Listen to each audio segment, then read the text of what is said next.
에스겔 3장 말씀, 이 말씀을 나눌 때에 하나님의 크신 은혜가 저와 여러분 안에 있기를 주의 이름으로 축복합니다.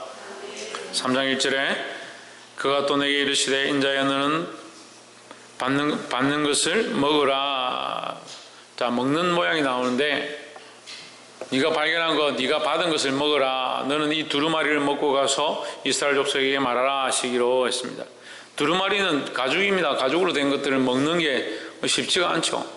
근데 이거 입으로 먹는 것에 대한 의미를 얘기하는 것이 아니라 우리가 하나님 말씀을 우리가 받아 먹음으로 우리의 영과 혼과 육이 사는 모양을 가르치고 있다라는 겁니다. 그래서 우리는 하나님 말씀을 먹음으로 그냥 우리의 생각만 바꾸는 것이 아니라 우리의 삶의 행위도 바꾸고 우리의 가치관도 바꾸고 우리의 영도 살게 되는 그런 역사가 있기를 소망합니다.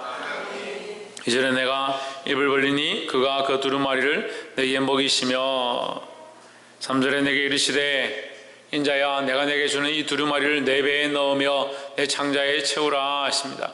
말씀은 그냥 듣고 그냥 흘려보낼 것이 아니고 그 말씀은 정말 내 삶의 양약이 되어지고 나를 살리는 것이 되어야 한다라는 겁니다. 그래서 우리는 다른 것으로 사는 게 아니라 하나님 말씀으로 사는 겁니다. 우리 영혼이 어떻게 사느냐? 하나님 말씀으로 산다.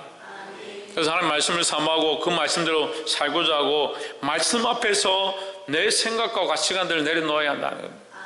많은 사람들이 하나님 말씀을 듣지만 왜 말씀을 자꾸 튕겨내느냐? 자기 생각이 너무 강한 겁니다. 자기가 옳다라고 하는 것이 너무 강한 겁니다. 그러니까 하나님 말씀을 받기에 합당치 않다는 겁니다. 우리가 옳다라고 생각하는 것들을 아무리 돌아봐도 하나님 말씀보다 옳다라고 말할 수가 없습니다. 그런데도 사람들은 말씀에 순종하는 것보다 자기 입장과 자기 생각과 자기 감정에 순종하는데 모든 것을 결정합니다. 오늘 이 에스겔에게 하나님께서 내가 내게 주는 이 두루마리를 내 배에 넣으며 했습니다. 내 창자에 채우라. 우리가 살고 죽는 것이 하나님 말씀 안에 있다. 하나님 말씀으로 살 것이다. 예수님께서 시험을 당하실 때 마귀가 이 돌들로 떡을 만들어 먹으라. 그 사는 방법이 돌을 먹는 것이다. 돌을 떡으로 만드는 것이다. 떡을 먹는 것이다. 결국은 떡을 먹는 것이 사는 것이다. 그렇지만 예수님께서 뭐라고 하셨냐면 사람이 떡으로만 살 것이 아니고 하나님 말씀으로 살 것이다. 하나님 말씀으로. 그러니까 우리는 무엇으로 사는 자가 되어야 되냐? 하나님 말씀으로 사는 자가 되어야 한다는 겁니다. 때로는 좀 배고프고 힘들고 어렵고 남들이 인정해 주지 않는 그런 자리 가운데 있다 하더라도 하나님 말씀으로 살아나고 하나님 말씀으로 내 생각과 내 가치관들을 채우고 말씀으로 승리하기를 주의 이름으로 축복합니다. 내가 먹으니 그것이 내 입에서 달기가 꿀 같더라 했습니다. 이 말씀이 우리가 먹을 수 없는 것처럼 너무 힘든 것처럼 생각되지만 사실 이것을 먹는 것이 결국 우리가 사는 길이다. 이 하나님 말씀이 꿀송이같이 단 이 역사를 경험할 수 있기를 주의 이름으로 축복합니다.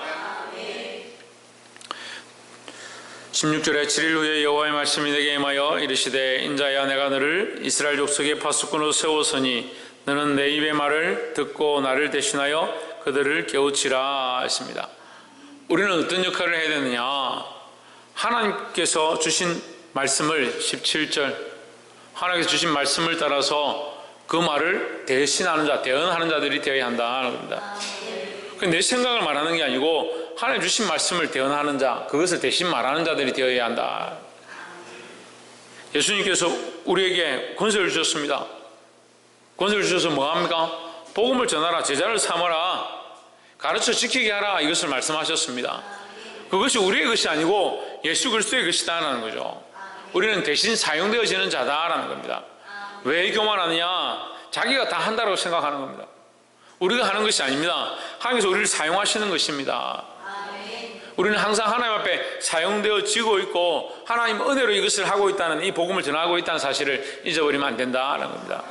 또한 하나님께서 우리에게 이것을 맡겼으니까 사람이 맡긴 것도 우리가 충성을 다하고 최선을 다하는데 어떻게 하나님 우리에게 맡기신 것들을 우리가 대신해서 전하지 않겠느냐? 늘 보게 되기를 소망합니다. 18절에 가령 내가 악인에게 말하기를 너는 꼭 죽으리라 할 때에 내가 깨우치지 아니하거나 말로 악인에게 일러서 그의 악한 길을 떠나 생명을 구원하게 하지 아니하면 그 악인은 그의 죄악 중에 죽으려니와 내가 그의 핏값을 내 손에서 찾을 것이요 했습니다. 말씀이 길지만 시작과 끝을 연결하면 쉽게 됩니다. 내가 악인에게 말하지 않아서 죽으면 그 핏값이 너에게서 찾겠다. 그러니까 그 책임 너에게 있다. 말하지 않은 자에게 책임이 있다라는 거예요. 그럼 우리는 뭘 해야 됩니까? 말하는 자가 돼야 돼요. 말하는 자. 뭘 말해야 됩니까? 하나님 말씀을 말해야 합니다. 하나님께서 우리에게 일러주신 것을 말하는 자가 되어야 한다는 거예요. 똑같이 죽는다 하더라도 우리가 이 말씀대로 전했고 말씀대로 가르쳤지만 그가 결국 그 길로 가게 되면 그건 우리에게 책임이 없어요. 19절에 내가 악인을 깨우치되 그가 그의 악한 마음과 악한 행위에서 돌이키지 아니하면 그는 그 죄악 중에서 죽으려니와 너는 내 생명을 보존하리라. 여기 악인을 깨우치되 이 말이 무슨 말이냐면 하나님의 말씀을 전하였으되 이 말이에요. 네가 하나님의 말씀을 전하였지만 그가 돌이키지 않는다면 그건 너의 책임이 아니다. 그러니까 돌이키고 안 돌이키고는 두 번째 후자적인 문제고 너는 뭘 해야 되냐? 하나님의 말씀을 따라서 우리는 뭘 해야 되냐? 하나님의 말씀을 따라서 똑바로 말씀대로 전하는 것이다. 옆에서 한번 보시죠. 하나님의 말씀을 똑바로 전합시다. 내가 가감하지 말고 하나님 주신 말씀을 말씀대로 똑바로 전하고 똑바로 일러주고 그 악한 자들이 악한 길에서 돌이키고 잘못된 길을 선택한 자들이 그 잘못된 길에서 돌아오도록 하나님 말씀을 똑바로 흘려보내는 자가 되어야 한다는 겁니다. 하지만 그들이 어디로 가든지 무엇을 결정하든지 돌이키든지 돌이키지 않든 그것이 중요한 것이 아니라 우리가 하나님 말씀을 명령대로 순종하느냐 명령대로 전하느냐 그게 중요하다는 거예요. 20절에 또 인이 그에서 돌이켜 악을 행할 때에는 이미 행한 그의 공의는 기억할 바 아니다. 내가 그 앞에 그치는 것을 두면 그가 죽을지니. 어렵다라고 생각하는 사람들이 믿음으로 살았다라고 하는 사람들이 지금까지 믿음으로 살았지만 잘못된 길을 선택하면 지금까지 믿음으로 산 것들은 소용이 없다 이 말이에요. 지금 앞으로 살아가는 것이 중요하고 지금 우리가 믿음으로 빨리 돌이키는 것이 중요하다라는 거죠. 내가 그 앞에 거치는 것을 두면 그가 죽을지니 이는 내가 그를 깨우치지 않음이니라. 그는 그의 죄 중에서 죽으려니와 그 핏값은 내가 내 손에서 찾으리라 했습니다. 의인이든 악인이든 전하지 않은 자에게 책임이 있다. 그래서 우리는 하나님의 말씀을 전할 이 사명을 감당해야 된다. 깨달은 대로 말씀을 깨달은 대로 이 깨달은 말씀을 빨리 나누고 빨리 전하고 그래서 많은 사람들 바른 길로 진리 가운데로 돌이킬 수 있는 저와 여러분 되기를 주의 이름으로 축복합니다. 마지막 세 번째로 23절에 내가 일어나 들로 나아가니 여호와의 영광이 거기 머물렀는데 내가 전에 그발 강가에서 보던 영광과 같은지라 내가 곧 엎드리니. 24절 주의 영이 내게 임하사 나를 일으켜 내 발로 세우시고 내게 말씀하여 이르시되 너는 가서 내 집에 들어가 문을 닫으라 하십니다. 우리가 어떻게 일어설 수 있느냐? 성령으로 일어설 수 있다. 일어선다는 것은요 안다는 것이고 깨닫는다. 하나님의 역사를 본다라는 거죠. 어떻게 보느냐? 성령의 인도하시고 성령의 보게 하심으로 보고 깨닫는다는 거예요. 25절에 인자야 너 인자야 보라 무리가 내 위에 줄을 놓아 너를 동여 매리니 내가 그들 가운데서 나오지 못할 것이라. 이 복음을 전하는 자들을 핍박하는 모양을 얘기하는 겁니다. 우리가 바른 얘기를 하고 하나님의 말씀을 흘려보내고 복음을 전하다 보면 많은 공격들을 당합니다. 두려워할 필요가 없습니다. 누가 우리 편이기 때문에 하나님 우리 편이시고 성령이 우리를 인도하시기 때문에 두려워할 필요가 없다는 거죠. 26절에 내가 내 혀를 내 입천장에 붙게 하여 내가 말 못하는 자가 되어 그들을 꾸짖는 자가 되지 못하게 하리니 그들은 패역한 족속임이니라 했습니다. 자, 우리가 26절을 보면 앞에서 말했던 말씀과 본문이 다른 것 같습니다. 앞에서는 주님께서 주신 대로 말씀을 전하라고 했는데 26절에서는 내가 내 혀를 내 입천장에 붙게, 내가는 하나님이죠. 하나님께서 우리의 혀를 입천장에 붙게 해서 말을 못하게 할 것이다. 내가 말 못하는 자가 되어 그들을 꾸짖는 자가 되지 못하게 하리니 그들은 패역한 족속임이니라 했습니다. 왜 말을 못하게 하느냐? 그들이 패역한 족속이기 때문이다.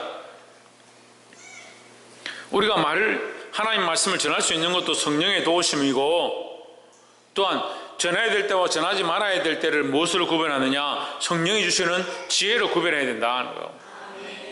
그러니까 복음을 전하는데요, 우리는 배우기를 아무 때나 때를 얻든지 못 얻든지 열심히 전하면 된다라고 생각하는데, 사도행전의 시작은요, 오직 성령이 너에게 임하시면이죠. 때를 얻든지 못 얻든지는요, 성령의 충만함으로 하나님께 주신 지혜를 따라 그 때에 그런 때가 아니더라도 성령의 지혜를 따라서 내가 전하는 것이지, 내가 말하고 싶다고 아무 말이나 막 하고 내가 전하고 싶다고 아무 복음이나 막 말한다고 해서 역사가 일어나는 게 아니라 오히려 그것은 공격을 당할 빌미를 제공할 수 있다는 거예요. 그리고 우리 혀를 성령이 주장하시고 성령께 맡겨드리는 것도 필요하다는 겁니다. 자, 그러면 앞에 첫 번째 말씀과 연결하면 우리 속에 하나님의 말씀이 우리 배 속에 들어가고 우리 창자에 채운다.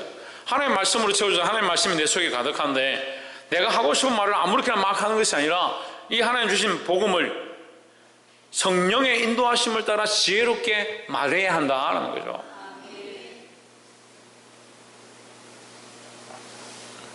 그러니까 너희가 죽는데 끌려가면, 방백들이나 왕들 앞에 끌려가면 무슨 말을 할지 생각하지 마라. 미리 염려하지 마라. 성령께서 너에게 해야 될 말들을 넣어주실 것이다 했습니다. 그러니까 우리는 항상 성령의 인도함을 따라서 이 일들을 해야 되는 거예요. 특별히 하나님 말씀 복음을 전하는 것도 성령의 이끌림에 따라서 해야 된다는 겁니다. 27절에 그러나 내가 너와 말할 때에 내 입을 열리니 너는 그들에게 이르기를 주 여호와의 말씀이 이러하시다 하라. 누가 하게 하시냐? 하나님께서 하게 하신다. 누가 열게 하시냐? 하나님께서 열게 하신다. 내가 너와 말할 때에, 그러니까 하나님께서 그 입을 열게 하셔서 말하게 하실 때에 말을 하라는 거예요. 내가 하고 싶은 대로 아무렇게 말을 하는 것이 아니고 하나님이 내게 말씀하게 하시는 것을 대로, 하나님께서 내 입술을 여시는 대로 말씀을 전해야 된다는 거예요. 주 여호와의 말씀이 이러하시다 하라. 들을 자는 들을 것이요 듣기 싫은 자는 듣지 아니하리니 그들은 반역하는 족속임이니라 했습니다. 말씀을 맺겠습니다. 우리가 이 본문의 말씀들 전체를 볼 때에 들을 자는 듣습니다. 결국 들을 자는 듣고 듣지 않을 자는 듣지 않습니다. 그들이 악인이든 의인이든 하나님의 말씀을 들을 자는 듣는다. 그럼 우리는 뭘 하느냐? 하나님의 말씀을 맡은 자로서 하나님의 말씀을 똑바로 흘려보내고 해야 될 말을 똑바로 해야 된다. 하지만 반드시 뭐가 필요하다? 지혜가 필요하다. 성령의 인도하심을 따른 지혜가 필요하다. 그 내 감정대로 막 말하고 말씀 듣지 않으면 너 죽을 거니까 너 앞에 다 이제 피값으로 다 너 될 거다. 성경이 그렇지 않느냐? 그렇게 말하는 게 아니라 성령의 이끌림에 따라서 지혜롭게 잘 말해야 되는 거예요. 특히 우리가 영혼을 살리기 위한 목적들을 가지고 있다면 오늘 이 본문의 말씀도 에스겔을 통해서 이스라엘을 살리고자 하는 하나님의 계획이 그들에게 들려지고 있다. 그래서 우리가 이 말씀을 통해서 하나님의 말씀을 똑바로 흘려야 되고 내 생각을 흘리는 것이 아니라 하나님께서 우리와 함께 하시면 성령이 이것을 말하게 한다. 이 말하게 하는 대로 흘려보내야 한다는 겁니다. 이 말씀을 똑바로 흘려보내기 위해서 우리에게 뭐가 있어야 됩니까? 지혜가 있어야 되고 성령의 충만함이 있어야 되고 또 하나님의 말씀으로 우리 속에 채워야 한다는 겁니다. 이 충만함으로 많은 사람들에게 지혜의 말을 전하고 많은 사람들을 복음으로 이끌고 살리는데 동력할 수 있는 저와 여러분 되시기를 주의 이름으로 축복합니다. 기도하겠습니다. 이제 우리